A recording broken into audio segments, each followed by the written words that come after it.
چلیں جی، لمبی تشریح کا یہ مالک ہے یہ رکوع۔ اس واقعے کے اندر لفظ اسرا سے وہ جو مشہور واقعہ ہے اسرا، اس کا تذکرہ ہو رہا ہے۔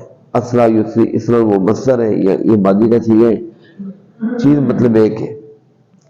اسرا ایک واقعہ پیش آیا تھا۔ اسرا کا لفظ مطلب پیچھے آپ نے پڑھا تھا، اسری بعبادی، اسری بعبادہ آپ نے پیچھے پڑھا۔ اسرا کا اسری کا ترجمہ کیا تھا؟ رات کے وقت لے کر نکلنا، سفر کریں آپ اپنی قوم کو لے کر۔ نبی پاک صلی اللہ علیہ وآلہ وسلم کے ساتھ یہ ایک واقعہ پیش آیا ہے، اور بڑا محیر العقول، بڑا عجیب و غریب، بہت ہی عجیب و غریب یہ واقعہ پیش ہے۔ اس کی تاریخ کے اندر تو اختلاف ہے کہ یہ کب پیش آیا ہے، ٹھیک ہے۔ یعنی بیت اور اکثر مفسرین کا یہ ہے کہ یہ سن 10 کے بعد ہی پیش آیا ہے۔ سن 10 میں نبی پاک علیہ السلام کے ساتھ طائف کے اندر جب آپ دعوت دینے کے لیے گئے تو ان لوگوں نے آپ سے بہت برا سلوک کیا، بہت آپ کا دل توڑا، بہت آپ کے لیے مطلب غیر مناسب رویہ اختیار کیا۔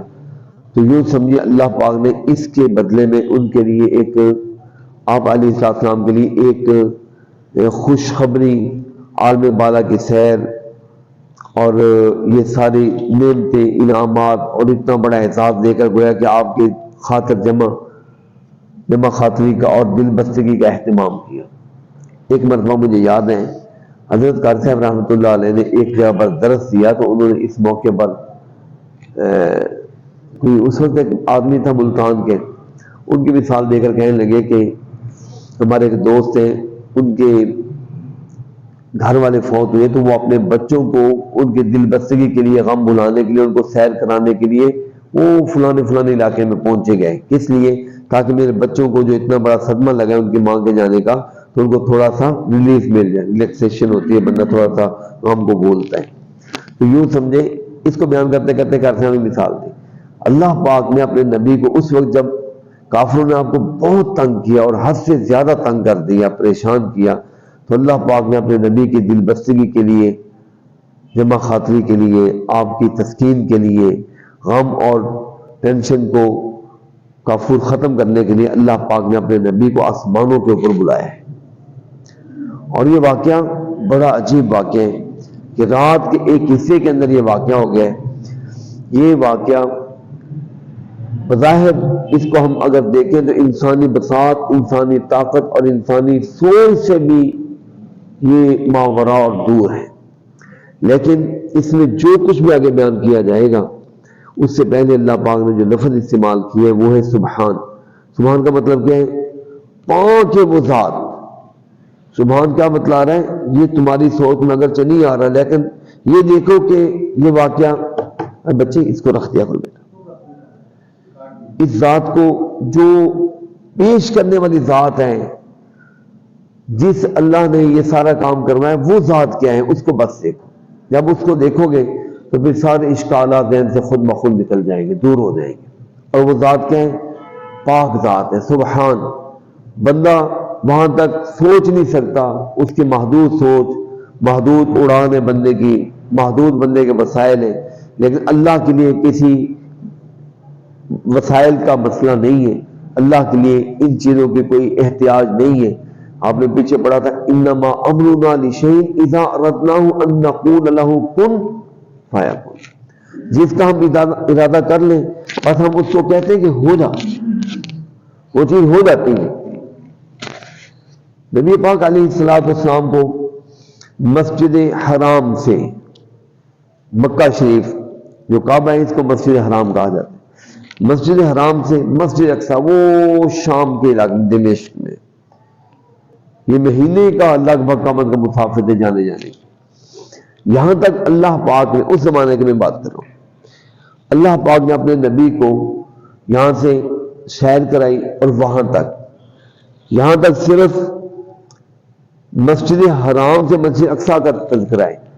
احادیث کے اندر، صحیح بخاری شریف اور دیگر کتب احادیث کے اندر، پھر یہاں سے آگے عالم بالا کی سیر کا تذکرہ بھی موجود ہے۔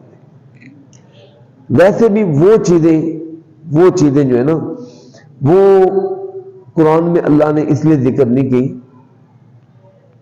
وجہ یہ ہے اس جگہ پر اس لیے کہ وہ خالص جو ایمان والے لوگ ہیں وہی مان سکتے ہیں۔ یہ جو چیز ہے نا، اتنی چیز بھی لوگوں کے لیے ماننا عجیب ایک معمہ بن گیا تھا، بلکہ قرآن نے اس کو کہا ہے وَمَا جَعَلْنَا الرُّؤْيَا الَّتِي أَرَيْنَاكَ إِلَّا فِتْنَةً لِلنَّاسِ، یہ لوگوں کے لیے فتنہ بن گیا تھا۔ نہیں ہم نے بنایا آپ کا وہ رویا، یعنی آپ کا یہ جو آپ نے جو دیکھا ہے، نہیں ہم نے اس کو بنایا مگر فتنۃ للناس، کچھ لوگوں کے لیے آزمائش اور فتنہ۔ نبی پاک علیہ السلام دیکھیں رات کے ایک حصے کے اندر یہاں سے حضرت جبریل امین کی معیت میں ایک ایسا جانور جس کو براق کا نام حدیث میں دیا گیا ہے، اس کے اوپر حدیث پاک میں آتا ہے وہ ایسے چلتا تھا کہ اس کا جہاں تک نگاہ جاتی تھی وہاں تک اس کا قدم جاتا تھا۔ اب آپ خود اندازہ لگا لیں بندے کی نگاہ کہاں تک جاتی، بس چلنا ہی چلنا تھا، پتہ نہیں چلتا تھا، ایسے ایسے مطلب لمحات کے اندر اس نے سفر کیا۔ آپ علیہ السلام یہاں سے چلے مسجد اقصیٰ میں، احادیث کے مطابق وہاں پر جب آپ پہنچے ایسے ہی تھا جیسے کسی امام کا انتظار کیا جا رہا ہے، وہاں پر اللہ کے نبی وہاں پر موجود تھے۔ یہاں پر عقل کے ساتھ اگر سوچیں گے نبی کیسے آگے، بات میں نے شروع میں کی، اگر آپ اس کو ان عقل کے زاویوں کے ساتھ دیکھیں گے پھر کوئی چیز بھی سمجھ نہیں آتی۔ یہاں پر اللہ کی خالص قدرت کار فرما ہو رہی، اللہ کے نبی پہنچے وہاں پر موجود ہیں، تو آپ علیہ السلام نے فرمایا کہ قدمنی جبریل، اس موقع پر جبریل امین نے مجھے کر کے سب سے آگے کھڑا کر دیا اور میں نے ان کی امامت کروائی۔ اس کو خطیبانہ انداز میں ہم سوچیں، ذرا عام کامن سینس میں سوچیں، کتنے بڑے بڑے نبی وہاں پر موجود، یہ سوچ رہے ہوں گے شاید آج امامت کے لیے سب کے باپ حضرت آدم کو کہا جائے، یا نبیوں کے سردار حضرت ابراہیم جن کو اللہ نے خلیل بنا ان کو کہا جائے، سارے نبی موجود، لیکن سبحان اللہ، اللہ نے اس موقع پر اپنے نبی کی شان کو منوانا تھا، نبی پاک علیہ السلام کو مصلی امامت پر کھڑا کیا۔ اس لیے تو ہم کہتے ہیں کہ ہمارے نبی کی ایسی شان ہے کہ آقا کے ہوتے ہوئے نبی بھی مصلی امامت پر نہیں آ سکتا۔ ہمارے نبی کل انبیاء کے سید و سلطان سردار ہیں، بڑے ہیں، اللہ نے ان کو عظمت اور شان میں ہر نبی کی شان ہے۔ تلک الرسل، قرآن پاک میں تلک الرسل فضلنا بعضهم علی بعض، ہر نبی کی اپنی شان ہے، کسی کی کم کسی کی زیادہ، لیکن کسی کی شان اس طرح بیان کرنا کہ اس کے اندر تحقیر کا پہلو نکلے یہ حرام۔ ہم کسی نبی کے بارے میں یہ نہیں کہہ سکتے اور جی ہمارے نبی تو ایسے، تمہارا نبی کیا، یہ غلط ہے۔ ہمارے نبی باکمال، آپ کے نبی باکمال۔ آخر دیکھیں سارے جو پاس ہوں لوگ، سارے لوگ جو پھر کوئی نہ پاس ہوں، ان میں سے بھی تو کوئی نہ کوئی درجے کے اندر ہوتے ہیں۔ دیکھیں کسی کا 80 نمبر ہے، کسی کے 81 نمبر، کسی کے 85 نمبر، کسی کے 100 نمبر، ایسے ہیں یہ نہیں، درجے ہیں۔ یہ تو قرآن میں ثابت ہو گیا کہ فضلنا بعضهم علی بعض، بعض کو ہم نے بعض کے اوپر کیا دے رکھی ہے، یہ قرآن پاک کے اندر لفظ آ گیا۔ یہ حرام ہے جو میں نے کہا ہے کہ اس طرح کسی کی شان بیان کرنا کہ دوسرے کی تنقیص اور تحقیر یا توہین نکلے، یہ حرام ہے۔ اور الحمدللہ ہم مسلمانوں کے ایمان کا حصہ ہے آمنت باللہ و ملائکتہ و کتبہ و رسلہ، کہ سارے رسولوں کو ماننا فرض ہے۔ اگر آپ کبھی خدا نخواستہ یہ محسوس کریں کہ عیسائی ہیں، جی عیسائی، ان کے نبی کا نام حضرت عیسیٰ ہے، انہوں نے ہمارے نبی کی توہین کر دی ہے، یہودی ہیں انہوں نے ہمارے پیغمبر علیہ السلام محمد صلی اللہ علیہ وسلم کی توہین کی ہے، ان کے نبی حضرت موسیٰ ہیں، ہم کہیں جی ہمارے نبی تم یہ کہتے تمہیں شرم نہیں آتی، تمہارے تو نبی آپ ایسے، غلط، حرام، ہم نہیں کہہ سکتے۔ سارے نبی ہمارے ہیں، ہم نے سب کو ماننا ہے، ہم نے سب کو ماننا ہے، اتنا بچے نا، ہم نے سب کو ماننا ہے، ہم کسی کی توہین یا تنقیص یا تذلیل کا سوچ بھی نہیں سکتے۔ اگر یہ کوئی آدمی کرتا ہے تو یہ کفر ہے، یہ کفر ہے، یہ کفر ہے، سخت گناہ، یعنی یہ نہیں کہ گناہ ہے، یہ کفر ہے، بندے کافر بنا دیتا ہے، اس لیے سب کو ہم نے ماننا ہے۔ اچھا، اب ہمارے نبی صلی اللہ علیہ وآلہ وسلم کو وہاں پر یہ اعزاز ملا، پھر اس کے بعد آپ کو اگلا جو سفر کرایا گیا، معراج کا لفظ عرج بھی کا لفظ احادیث میں آتا ہے، اسی سے معراج نکلا ہے۔ پھر آپ کو یہاں سے آسمان بالا کی طرف، پہلا آسمان، دوسرا، تیسرا، چوتھا، ساتواں، اس کے بعد اللہ سے ہم کلام ہونے کا، دیکھنے کا تذکرہ احادیث میں نہیں ہے، ہم کلام ہونے کا تذکرہ وہاں پر موجود۔ خیر ہم کلامی کا شرف ملا، پھر آپ کو جنت اور جہنم کے کچھ مناظر وہ دکھلائے گئے، آپ کو اس موقع پر کچھ کرنے کے کام امت کے نام دیے گئے۔ حضرت ابراہیم علیہ السلام نے آپ کو کچھ آپ کی امت کے لیے اسلام میں بھیجا اور کچھ کرنے کی چیزیں کہ آپ جا کر اپنی امت کو یہ بتائیں۔ انشاءاللہ یہ لمبا واقعہ، میں اس کی ذرا تفصیل ایسا بتلاؤں۔ اچھا، اب یہاں پر رکا، تھوڑا سا بات کو سمجھتے جائیں تاکہ آگے چلنے سے پہلے نبی پاک علیہ السلام سب کچھ کرنے کے بعد پھر واپس آ گئے اور آئے، رات کے کچھ لمحات کے اندر یہ سب کچھ ہو چکا ہے۔ اچھا، صبح آئے تو آپ چونکہ اللہ کے نبی تھے، آپ نے اب بات تو کرنی تھی، آپ نے صبح یہ بات کی، صحابہ کے اندر بھی بات کی، وہ ایمان رکھنے والے انہوں نے کلمہ پڑھا تھا، ٹھیک ہے کہ یہ ہو سکتا ہے۔ اچھا، ابھی بات کرنے سے پہلے صدیق اکبر تک یہ ابھی خبر نہیں پہنچی تھی، ان کا گھر تھوڑا سا شہر سے یوں سمجھے کہ مقام صنح تھا، وہاں پر ان کی جگہ تھی۔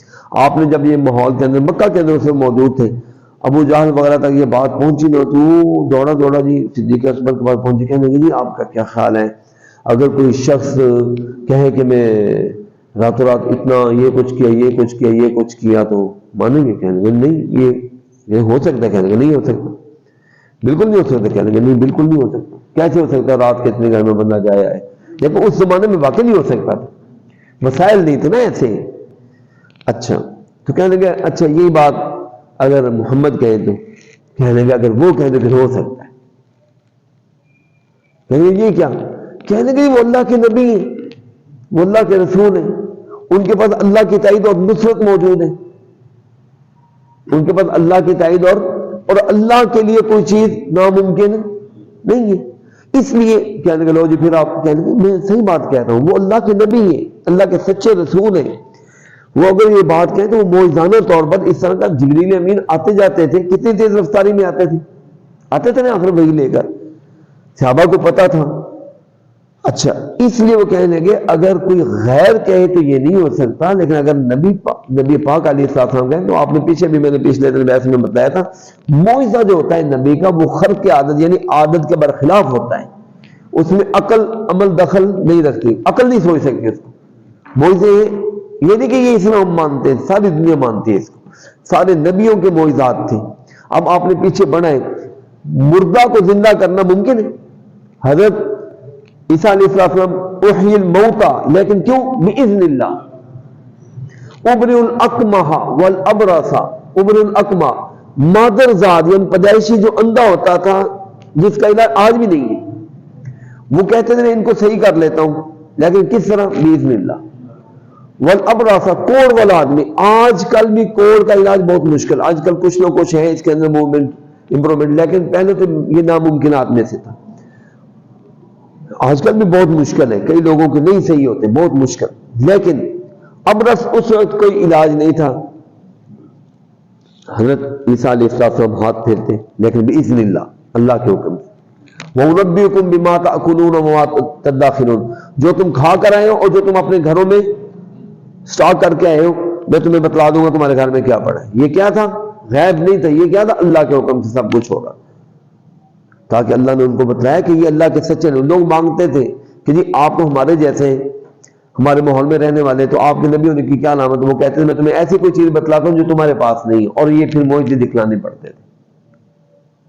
نبی پاک علیہ السلام جب یہ بتلایا نا تو وہاں پر تو جناب ادھم مچ گیا، عجیب و غریب باتیں، لو جی یہ دیکھیں جی عجیب باتیں، آج تک تو یہ سنا تھا آج یہ ہو گیا۔ پیچھے بھی ابھی آپ نے 2 دن کے سبق میں پہلے پڑھا وَلَقَدْ نَعْلَمُ أَنَّهُمْ يَقُولُونَ إِنَّمَا يُعَلِّمُهُ بَشَرٌ، وہ پہلے کہتے تھے کہ جی ان کا جو قرآن ہے وہ کوئی بندہ ان کو سکھاتا ہے، اجمی آدمی ہے وہ ان کو قرآن سکھاتا ہے۔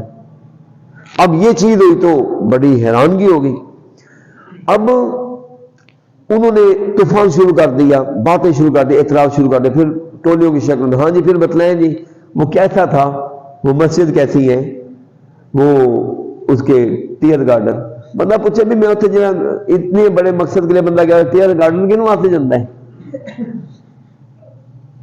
ویسے بھی نبی پاک علیہ السلام اللہ نے ایک بڑی عجیب شان بیان کی ہے، اس وہ قابل غور ہے، وہ ہے وہ سورہ النجم کے اندر ہے کہ ما زاغ البصر وما طغى لقد رأى من آیات رب الکبریٰ، کہ جب اللہ نے اپنے نبی کو اپنی بڑی بڑی نشانیاں دکھلائیں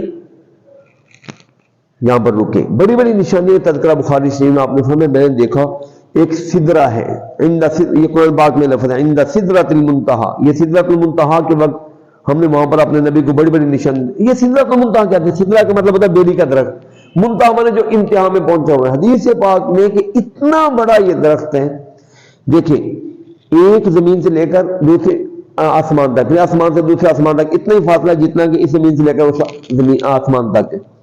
یہ سدرہ کی جڑ جو ہے نا چھٹے آسمان میں اور یہ ساتویں آسمان تک گیا ہوا ہے. اتنا بڑا درخت, ہماری عقل مانتی ہے اس چیز.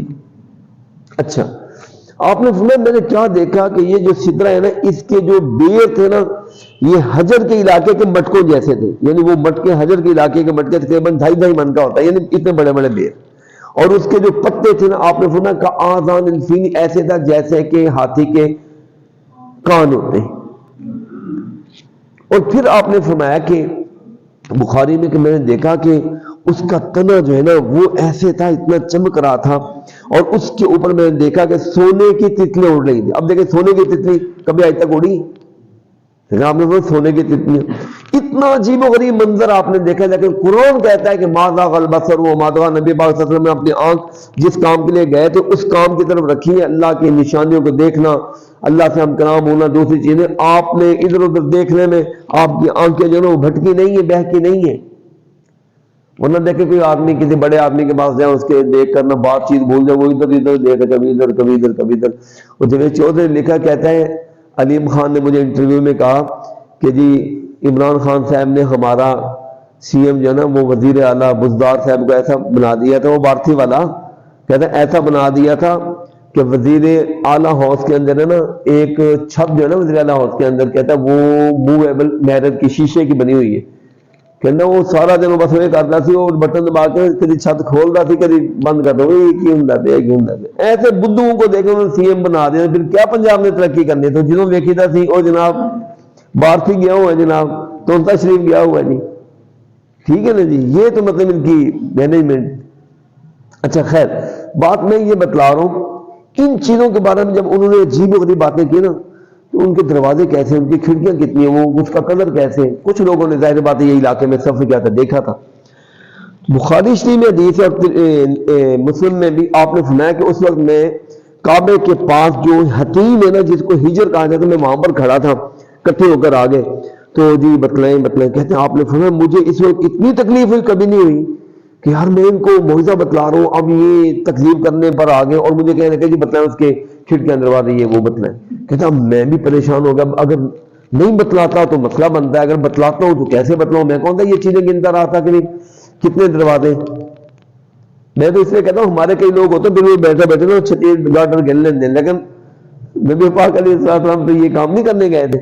اچھا ہمیں بھی نہیں کرنا چاہیے. خیر چلو ہم یہاں پر بیٹھے, ہم پھر بھی کوئی جان سکتے ہیں کہ یار اتنے دروازے کامن سینس. آپ یہ دیکھیں میں آپ سے یکدم کسی پوچھ لوں نا, یا کوئی پوچھے جی محلہ خاجہ میں آپ پڑھتے ہیں, ہاں جی کتنا عرصہ ہو گیا جی سال, اس کے کتنے دروازے ہیں آپ کو یاد ہے؟ کئیوں کو نہیں یاد ہوں گے. اچھا اس کے سامنے کھڑکیاں کتنی, ہم نے کبھی اس پر غور ہی نہیں کیا, یہ دو ادھر دو ادھر, کبھی نہیں غور کیا. ہم تو دیکھ لو بس سارے دیکھ رہے ہیں. اچھا کہنے کا مقصد یہ, آخری بات کر کے نبی پاک نے فرمایا جب انہوں نے مجھے یہ کہا مجھے بڑی تکلیف, اللہ کا کرنا یہ ہوا سبحان اللہ. آپ نے فرمایا فجل اللہ لی بیت المقدس, اللہ نے میرے سامنے بیت المقدس کو کھول دیا. ایسے جس طرح میں ایک ویڈیو نہیں ہوتی سامنے, آپ نے فرمایا میں ایسے وہ مجھ سے اب پوچھتے ہاں جی بتلائیں یہ کتنے دروازے, وہ پوچھتے جاتے تھے. وہ سبحان اللہ, وہ اللہ نے جب کھول دیا جبریل لے کر آ گیا, دیکھنا سامنے لیپ ٹاپ پڑھو جی, پوچھا جی دروازے کو کلک کیا, وہ سامنے آ گیا جناب اتنے دروازے, کلر کیسا ہے, جو پوچھتے جا رہے تھے سامنے آتے ہیں ان کو بتاؤ. پھر کہہ رہے ہاں یار بندہ تو دیکھ کر آیا ہوا. تو دیکھیں اللہ پاک نے کیسی مدد کی. یہ صحیح حدیث پاک میں بخاری شریف میں کہ جو انہوں نے پوچھا اللہ پاک نے میرے سامنے وہی کر دیا, جو پوچھتے تھے وہ سامنے آیا تھا. یہ اللہ کی طرف سے تائید بھی تھی, مدد بھی تھی. اور اسی سے نا وہ علماء تعلیم نا ان کا کہنا ہے کہ جی جو چیز بھائی ویڈیو دکھلائی جائے نا وہ زیادہ سمجھ آتی ہے بنسبت صرف بتلانے کے. یہ تو مطلب پریکٹیکل بات. خیر اس حوالے سے مزید جو باتیں وہ ہم کل کے انشاءاللہ سبق میں دیکھیں. آپ نے فی الحال اس کا سبق سارا یاد کر لینا ہفتے کے دن.